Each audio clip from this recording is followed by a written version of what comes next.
नमस्कार, मैं हूं नवीन झा रिलायबल मीडिया नेटवर्क से। क्या धनखड़ साहब पजामे से बाहर हो गए थे? क्या चादर से बाहर पांव फैलाने लगे थे? अचानक इस्तीफे से लग तो ऐसा ही रहा है। इस्तीफे का कारण जो बताया गया है स्वास्थ्य का, वो किसी के गले नहीं उतर रहा, पच नहीं रहा किसी को।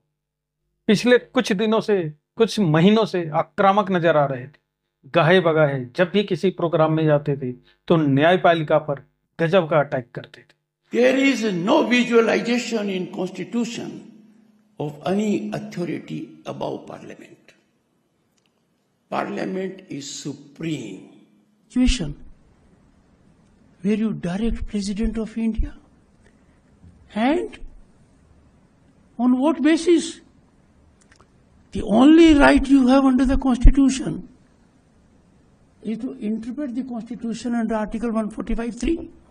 और लोगों में, विपक्षियों में और इवन न्यायपालिका में यही संदेश जा रहा था कि सरकार ही ये सब करवा रही है, क्योंकि सरकार की अनुमति के बिना उपराष्ट्रपति ऐसा नहीं कर सकते। इससे सरकार की छवि खराब हो रही थी, लेकिन सरकार कुछ एक्शन नहीं ले पा रही थी कि शायद अभी 2 साल बचा हुआ है, किसी तरह से निकल जाए। लेकिन सरकार पर भी वैसे ही जमकर आक्रमण कर रहे थे। एक प्रोग्राम में तो कृषि मंत्री शिवराज सिंह चौहान भी बैठे थे और वहां पे ऐसी टिप्पणी कर दी कि शिवराज सिंह चौहान भी असमंजस में पड़ गए कि क्या किया जाए। I fail to understand why we cannot work out a formula in consultation with economists, think tanks, that we reward our farmers. अरे हम तो रिवार्ड की बजाय जो ड्यू है उसको नहीं दे रहे। और मुझे समझ में नहीं आ रहा वार्ता क्यों नहीं हो रही है किसान से। प्रधानमंत्री जी का दुनिया को संदेश है, जटिल समस्याओं का निराकरण वार्ता से होता है। किसान से वार्ता अविलंब होनी चाहिए।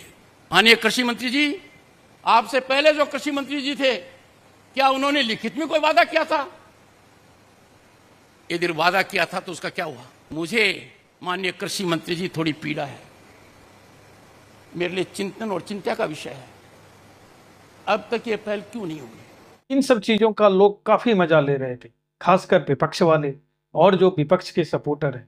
विपक्ष के सपोर्टर के साथ साथ जो सरकार के सपोर्टर है और जो न्यूट्रल लोग हैं, वो भी इनका अच्छा खासा मजा उठा रहे थे, क्योंकि इसमें कहीं ना कहीं सच्चाई उनको नजर आ रही थी।